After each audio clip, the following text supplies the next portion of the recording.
PodSaaS, where we're putting the SaaS back in sassy. Sponsored by LeadrPro, where you can book demos with target customers on demand and fill your sales pipeline instantly. Hey everybody, welcome to another episode of PodSaaS. I'm your host, Chris Sheng, and today we have Kyle from SciTrue. How's it going, Kyle? Good. Good. Where are you based out of? We're out of Stateline, Nevada. Oh, great. Okay, cool. Is most of the team there now, or are you guys along the trend of being more of like a distributed workforce? We have, from day one, been a distributed workforce. So we got employees in 6 countries, like 13 states. Got it. Okay, cool. So you guys are ahead of that curve. We have been. So, the pandemic came, it didn't impact us whatsoever. Awesome. Perfect. So before we dive into our series of rapid fire questions to get to know you a little bit better, why don't you tell us what SciTrue is, what you guys do, and who makes a good customer for you? Okay. So what we've done is we've taught the computer how to read and understand human language, specifically language by physicians, so medical language. And we're used to really address archaic workflows.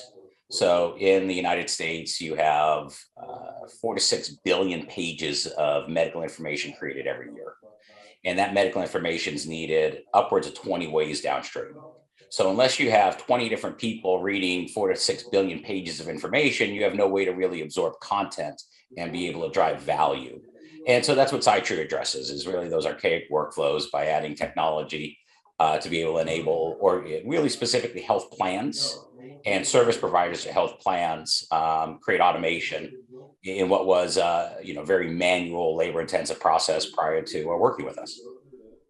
Got it. And so do you sell into like a particular area in the medical field, or kind of any type of physician plays, or are you selling into actual like hospitals and institutions? More insurance companies. Oh, got it. So, really what we're looking at is, we process several billion pages of information annually. So we're addressing some really key areas. We're addressing fraud, waste, and abuse, which is about $1 trillion problem within America today. We're also addressing things like Medicare risk adjustment, what they call social determinants of health, radiology, oncology, population health, really the gamut of healthcare data as you think about kind of what's needed downstream to be able to create efficiencies. Okay, so your customer is like the health insurance provider? That's correct. Okay, got it. Cool. I'm curious as to how you got into the space. I saw that you were a faculty member before this, and just curious as to like how that transition happened and how you identified the problem. But before we get there, we'd love to just do our series of rapid fire questions. Allows us to get to know you a little bit better. If you have any questions about that before we get things started? Nope. Cool. Super easy, super straightforward. First question is, do you have a favorite entrepreneur and or startup story? It could be one of the same or different. Oh, favorite entrepreneur probably is Vanderbilt. And, what he created, from running skiffs across the, Potomac till, creating paddle wheels and steamships to moving into railroads and, his path and journey there, which was pretty amazing. Got it. Very cool. As far as a favorite startup story, probably my own. It's a good one. Awesome. And we'll hear a little bit more about that story in a second here. As a kid, we're talking about like 8, 9, 10 years old. Do you remember what you wanted to be? Marine biologist. Got it. All right. Any particular like story that you remember that made you think about marine biology? Nope. I always looked to the ocean. From a young kid, I always wanted to get in the ocean and I got certified to dive when I was 12. And, that was kind of the path to go down. I always said my ideal job would actually be a lifeguard during the summer and ski patrol during the winter. That's awesome. Next question is around most painful experience. And just for context, I think a lot of people's most personal or professional growth usually stems from being in places of extreme discomfort. So is there anything that you kind of, obviously looking back on, it was difficult to kind of get through, but has been like character shaping moments for you? There are so many of them. It's unbelievable. I don't ever give up. I hate to lose. So it's me pushing through those endeavors. But if I look at the first software company I ever started when I was about 24 years old, I had no software background whatsoever. Had no programming skills, had no skills at managing code. At the end of the day, I had an idea and I could sell. And so, there was times I couldn't afford developers. So I put myself through the Microsoft Certified Engineer program, read books, taught myself what to do, really learn all the mistakes that you make when developing software that you don't ever want to make again. At that period of time, right, had money, didn't have money, had to pay bills, had to pay salaries. And a lot of times you don't know where it's coming from. Yeah. Right. Or you see a cliff coming, down the path 8 months down the road, and you got a lot of problems to go figure out in the next 8 months. And so you don't fall off that cliff when it actually arrives. There's certain things that I don't like being right about. But unfortunately, too often, you see the writing on the wall, and you got to be able to solve it ahead of time. Yep, absolutely. And that's something I think isn't talked about a lot is that journey of the roller coaster, the ups and downs, the ebbs and flows, financial risks that you take, personally and professionally. So we'll come back to that. But going through that experience with the first company, and then obviously with what you've been building now, I'm sure your back's been against the wall, more times than you can count. What's particularly motivating you in like that 25th hour? And I know you mentioned that you don't like to lose, but is there anything that you're mentally going back to? I kind of expect to win, wherever I go after. I mean, when I started this company, it was an idea, and me potentially competing against billion-dollar organizations, and well-funded organizations, with the belief that I was going to beat them all and become a dominant player in the space, which is actually what we've achieved.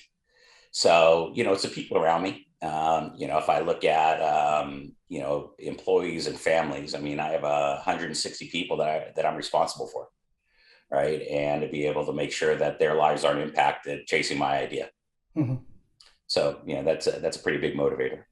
Yeah, for sure. Definitely keeps you accountable. It's being accountable when nobody's watching is the hardest thing to do. And but you got to be ethical, you got to be honest, and you have to do the right thing when nobody's looking. Absolutely. And so we talked about kind of going through this process of starting a business, ebbs and flows. Obviously, lots of high stress. Anything that you particularly do personally to go decompress? I work out. Do meditate. I do a lot of meditation. It's hard to ever get a vacation when you own a company. We spent 6 weeks in Hawaii last year after the pandemic. I think I worked every single day. So, it's hard. So, I try to do that as far as the outlets. I try to work out an hour and a half or so a day, try to got into transcendental meditation, TM, not that long ago. So doing that, just recently got introduced to some breath work. So, kind of that combination. Also having a good group of advisors around me that also act like psychologists. I mean, I think it does often go unsaid, but I think those types of things, like personal trainers for your mind, is super, super important. And the more guests that we've had on here, like that's been a very popular theme and trend around meditation and doing kind of like that mental work. Well, it's hard, right? You gotta, sometimes you get so wrapped around the axle, you're so in the weeds, right? You got to be able to take a step back and, clear the mind, or allow them to focus on other things that, are hard to get off of. Yeah, I absolutely agree. Being a founder, you wear a ton of hats. Has there been anything that you've picked up, like a skill set along the way, that you have a strong emotional disposition towards one way or another? Love-hate relationship with? You learn everything, right? Yeah. I guess, I always comment that I stayed at a Holiday Inn Express last night, right? And, I moonlighted as an attorney now. Through all the contracts that I had to go to. For me, one of the challenging things is the operation side, right? I'm not, while I'm a solid operator, at the end of the day, it's not what I enjoy. Mm-hmm. So it's, balancing things you have to get done with things that you're actually passionate about. And so, it's, for me, it's interactions like this, it's interactions, being creative, solving complex problems. But, when you have employees in 13 states, dealing with the states and the administration of that is an absolute nightmare. Yeah. I mean, most states you have to register 3 or 4 different accounts, and then you have local areas, and then you get stuff in the mail that you didn't even know they had some county tax, and that you were supposed to pay last year, and try to get a hold of somebody, you can't ever get a hold of somebody. It's so it's maddening in that area, running a business, especially across multiple state lines. Yeah. Yeah. That's for sure. So things That's that you something. think about, right? As you start Yeah. payroll on other people, and Yeah. that's what you have to deal with. Yeah, absolutely. That's something I picked up too. Nobody tells you really that stuff that you have to think about, especially when you're starting to hire and scale up your teams. Another question here, it's a little bit more personal, but do you have a bucket list number one, and what's one of the more ambitious items on that bucket list? I don't know that I do. For me, it's probably travel the world. One of the things that's been on my list is how do we cure cancer, and Yeah. how do I look to the ocean to be able to do that. But as far as the bucket list, I have the opportunity to travel on a global basis and be able to experience the world. Many places I'd like to go, whether it's Machu Picchu, whether it's Japan, Asia Pacific area. A lot of things I've never had the ability to do, and I'm looking forward to that opportunity. Very cool. Got to carve out the time. Last question here is the idea of legacy, and more importantly, like the impact that you want to leave on the world before you leave it. When I was in college, we were doing a unique project, and I was approaching it in a different way. One of my professors came to me and said, you can be successful in life, but what are you going to do with that? And how are you going to make that, transcend you and make an impact into others? And I always said, one day I'd like to buy an island and fund research for a cancer. And it was a surreal experience, because that same night after I said that, I found that my aunt, who had been cancer-free for 13 years, was re-diagnosed with cancer. Wow. So, if I can make that type of impact, that would be a legacy worth having. Absolutely. Awesome. So that's it for the series of rapid fire questions, but lots of good nuggets in there that I want to dive into right now. The first question, I think, just kind of leading off of what you just said. I mean, you had mentioned the idea of the cure for cancer and stuff like that as part of something that seems like it's inherent in you. Is there that place that comes from, outside of your aunt being re-diagnosed? I mean, has there been anybody else in your family that's kind of gone through something like that, or it's just something that's it's unbelievable that this exists for so long and that we haven't made too much of a dent in it? Yeah. Maybe it's arrogance. Maybe it's a little bit big, maybe being naive, but I think I can solve complicated problems and complicated challenges and be able to bring together unique people to be able to attack those goals. But no, it's, nothing unique there, right? Just a passion. Got it. Makes sense. Of knowledge, and, realizing what we think we know today that really isn't true, or new knowledge discovery in the future. Yeah. Super interesting. Okay, cool. So I think going back now, I think in your career path, you mentioned you had gone and tried to start a software company in your mid-20s. But, before you started this company, can you walk us through a little bit about your job history? Yeah. So, at 17, I thought I knew it all. So I moved out and started supporting myself at that point, and put myself into college, and then supported myself in college as a teller at Wells Fargo Bank and teaching swim lessons. When I turned 20, I was promoted within Wells Fargo to what they had was an in-store banking division. So I was in the grocery store aisles, talking to people about banking and home equity products when they were, shopping for ice cream and, chicken, whatever they were going after. I was top 10% in the state of California, did that again the next year. Shortly after that, my boss said, "What do you think about Colorado?" I said, "Well, when do I leave?" So 6 weeks later, I was in Colorado, opening up a 7-branch network for them and hiring, training, mentoring people that had more work experience than I had years alive. Probably shouldn't have been doing it, but it was successful. So ended up leading a 6-state area in sales, turned profitability models from 36, 38 months to 16, 18 months. And I did that. And that's actually where SciTrue came into play. It was my first email address I ever created. And I did that by being honest, by being truthful, by knowing my people, knowing my customers, and they just referred me more business. And that went well. And then I ended up in the private banking department with Wells in San Francisco. And then I started interviewing for jobs beyond that. And they started saying, where'd you get your MBA? I'm like, my MBA? I don't even have my degree. And they're like, how'd you get through the door? And I'm like, your bonus last quarter was because of me. I made you a lot of money. So I realized very young, right? If I could make other people money, I'd always have a job or opportunities. And, I've always translated that to my companies and said, if I can make, my clients money, then I'll always have happy clients. After that, then I started my first company. I was able to grow that up to about 300 clients nationwide and sold it. I cold called 12 hours a day, starting on the East Coast, moved to the West Coast. And then whatever time left, I was breaking the code and doing all the things that you don't do when you do software development and trying to fix it then behind there, and then sleeping 2 to 3 hours at night. After that, then I teamed up with 2 other guys that we started a company called the Chico Project. And that was focused on micro enterprises, kind of small businesses, and how do we grow the economic and tax base within Northern California. And then it was kind of under the Bain and Capital model, where we'd invest our own money or do sweat equity into the firms to help grow them. That's where I got introduced to healthcare at. And I had a client of mine that was a clinical content company. They competed with a company called Millman and another one called Interqual. So really kind of cut my teeth in a extremely clinical area in healthcare, and put myself through the National Professional Healthcare Quality Certification.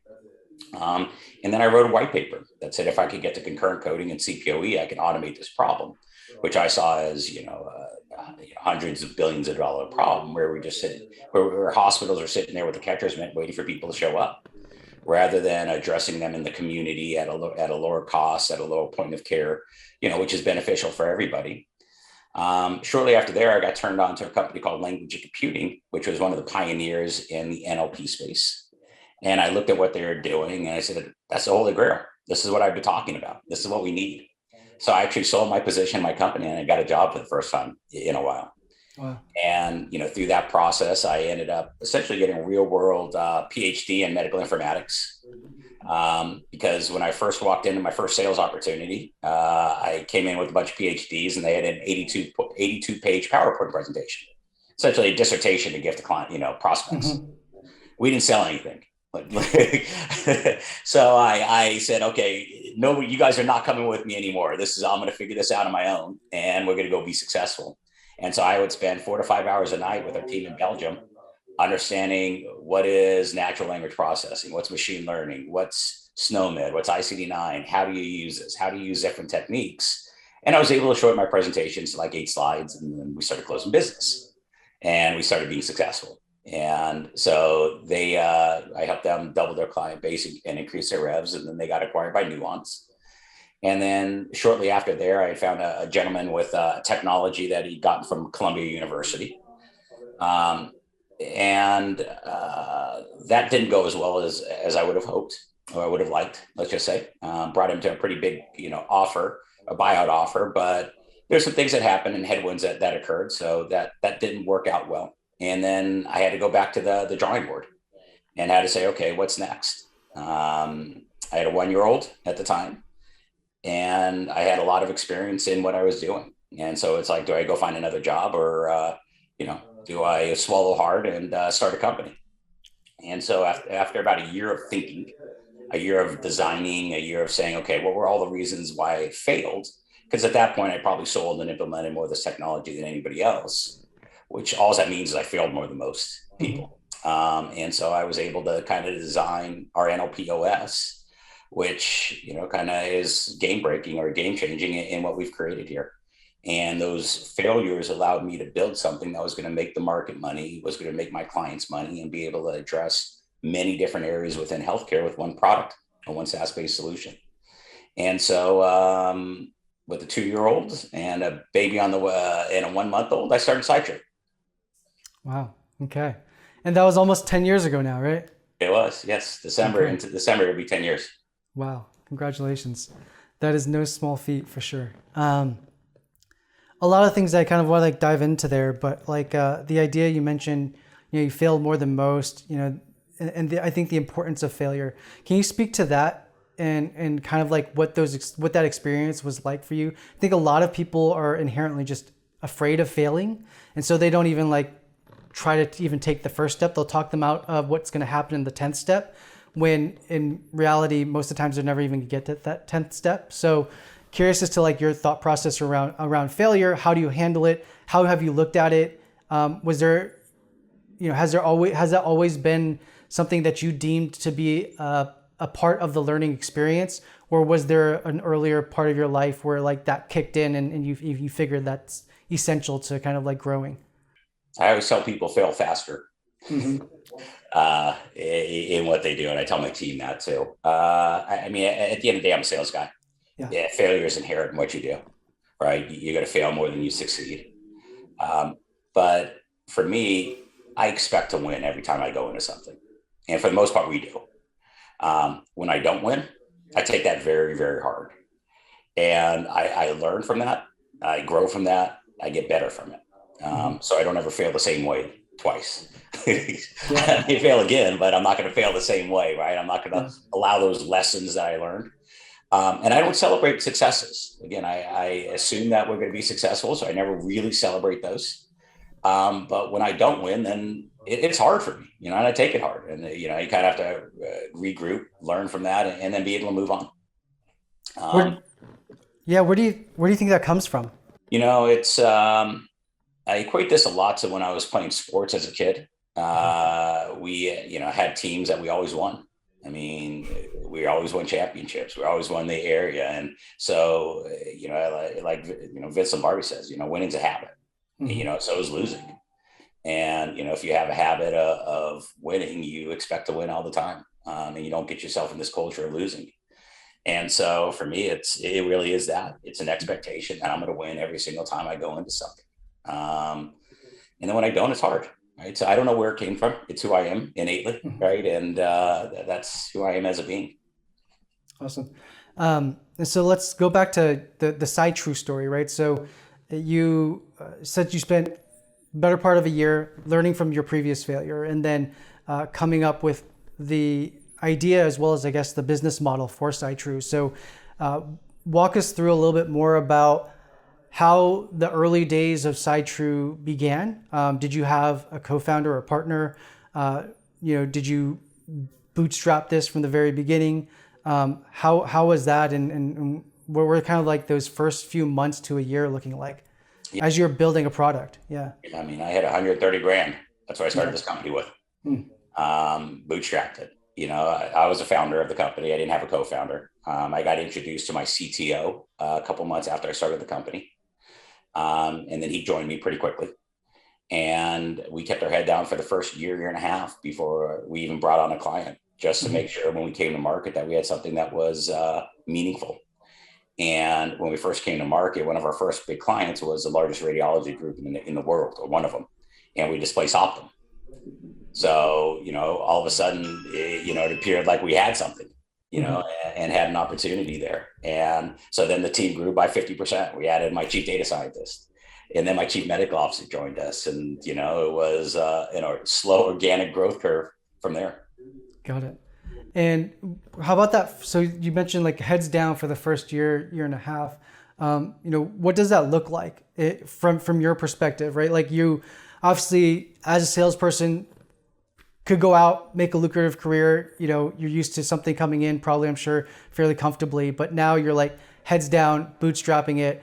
What was there any lifestyle change or shifts? And the people around you, like personally, what did you have to do to kind of like juggle that to make it work in that first year and a half? Because that's the sacrifice part, right? That's the trade-off. It's painful, right? I mean, we were living off of 50 or 60 grand, between a family of four. And this was before actually Obamacare came into play and, the CARE Act. And I mean, our insurance for a young, healthy family of four was ridiculous. I mean, it was like $1,800 a month. It was something just absurd, right? So you have to balance that along with house payment, along with everything else. I mean, there was no money, there was nothing. And it's, at a point we were down to one car. I was riding my bike to work. So, and the sacrifice that you had to make, but it was, determination to be successful and not quit, knowing you had something that's an idea. And yeah, I mean, we could have taken on other clients, and I said no, because we knew we needed to come out with a product. And when we came out with it, it was, very well received. And, after we started lining clients up, We've had a number of pivots throughout the history of SciTrue, but we were very successful in putting together a lot of partnerships with a lot of organizations, be able to help grow our business. Unfortunately, those partnerships never made us much money. They made us the minimums, and it wasn't really until we pivoted into the payment integrity space about 6 years ago that we started seeing noticeable results. Got it. So can you walk us through? So you have this business for about 4 years, right? And then you make this pivot to kind of like start seeing, I guess, like a more successful business model. How do you get to that point? And then how do you pull the trigger on like, this is our new North Star? Because obviously that's like a hard decision to make a lot of times. But I know a lot of founders that have had to encounter that. And there's a few different ways to look at it. You can let your ego get in the way and try to continue to squeeze a square peg in a round hole, or you can try to adapt this new path.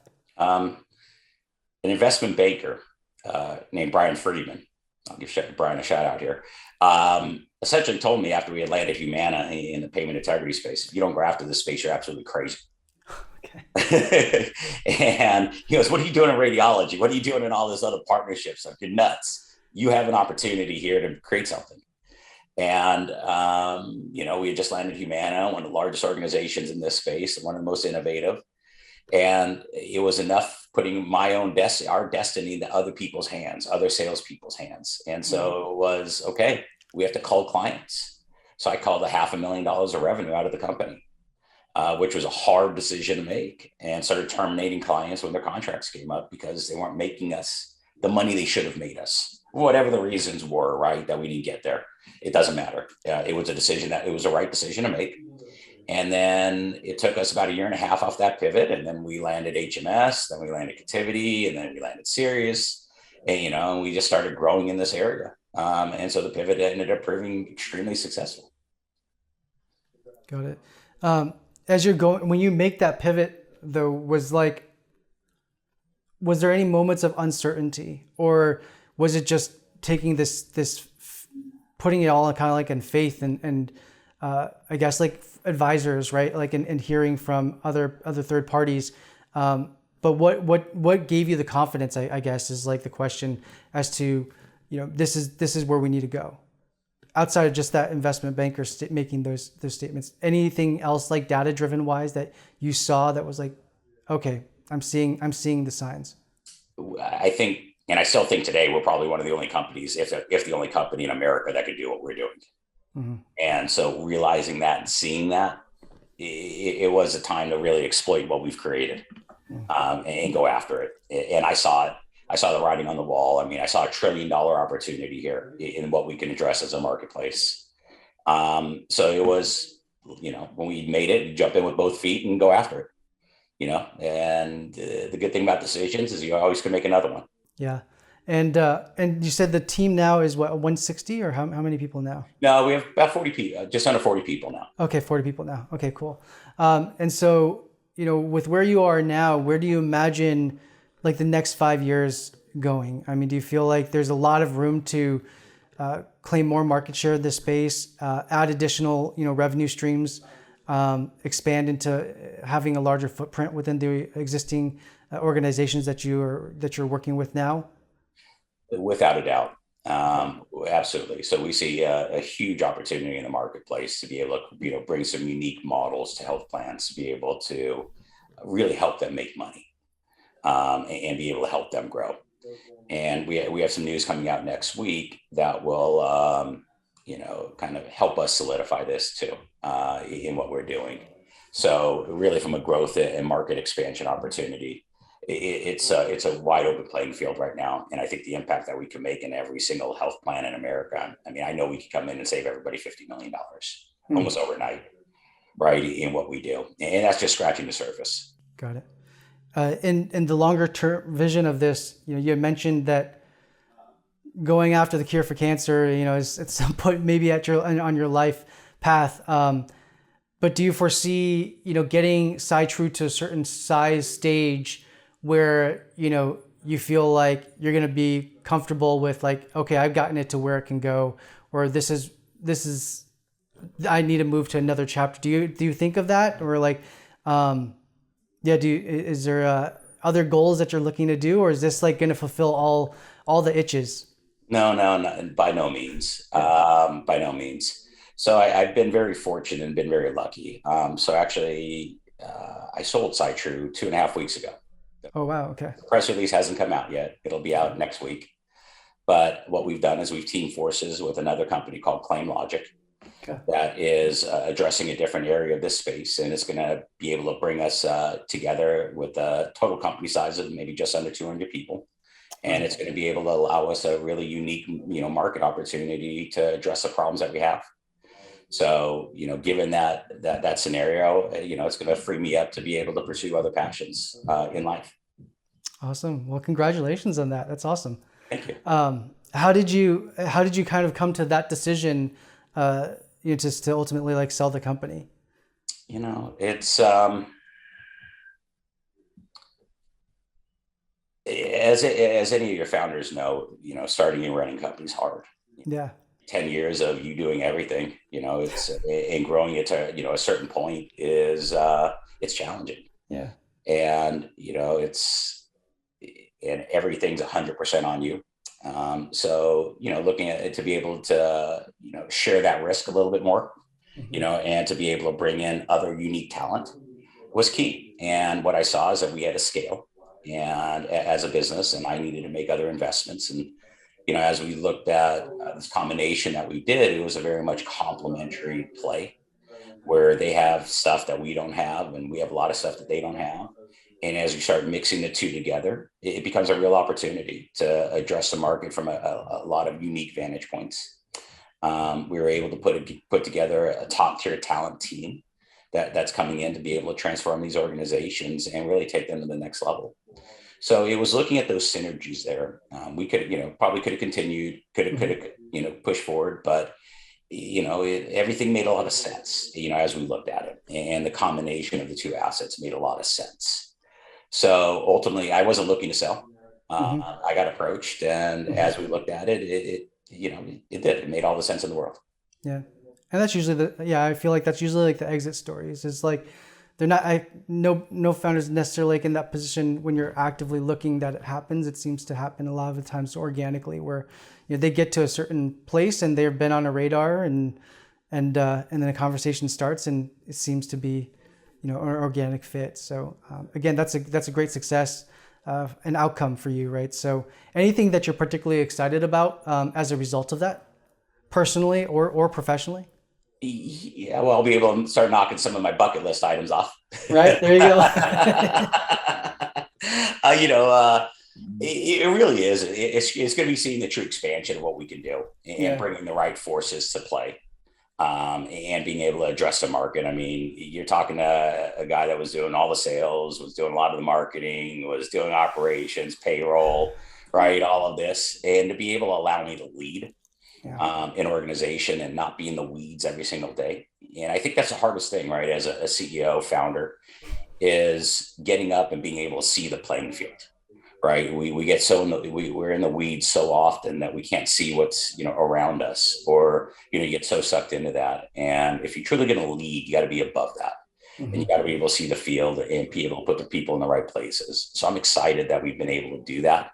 And I'm excited at the maturity and the people that we've put in positions of leadership to be able to watch them blossom and be able to really take this to the next level. And there's a point where, I may or may not be involved in the future, but to be able to allow them to carry that torch on and, create that legacy is, it's fascinating to me. It's a really interesting opportunity. And, I'm fortunate enough to be, have a team of rock stars around me, and the band just keeps getting a little bit bigger. And for me, it's, how do I drive the bus from the backseat, right? How do I enable other people to be successful? And ultimately that's what matters. For me, it's about making everybody else successful. And that was always my philosophy. And if I could do that, everything else would work out for me. Yeah. On that note, I think we can end it there. It's a great message, I think, at the end of it all. I just want to say thank you for taking the time. I think, again, congratulations on the success for the outcome.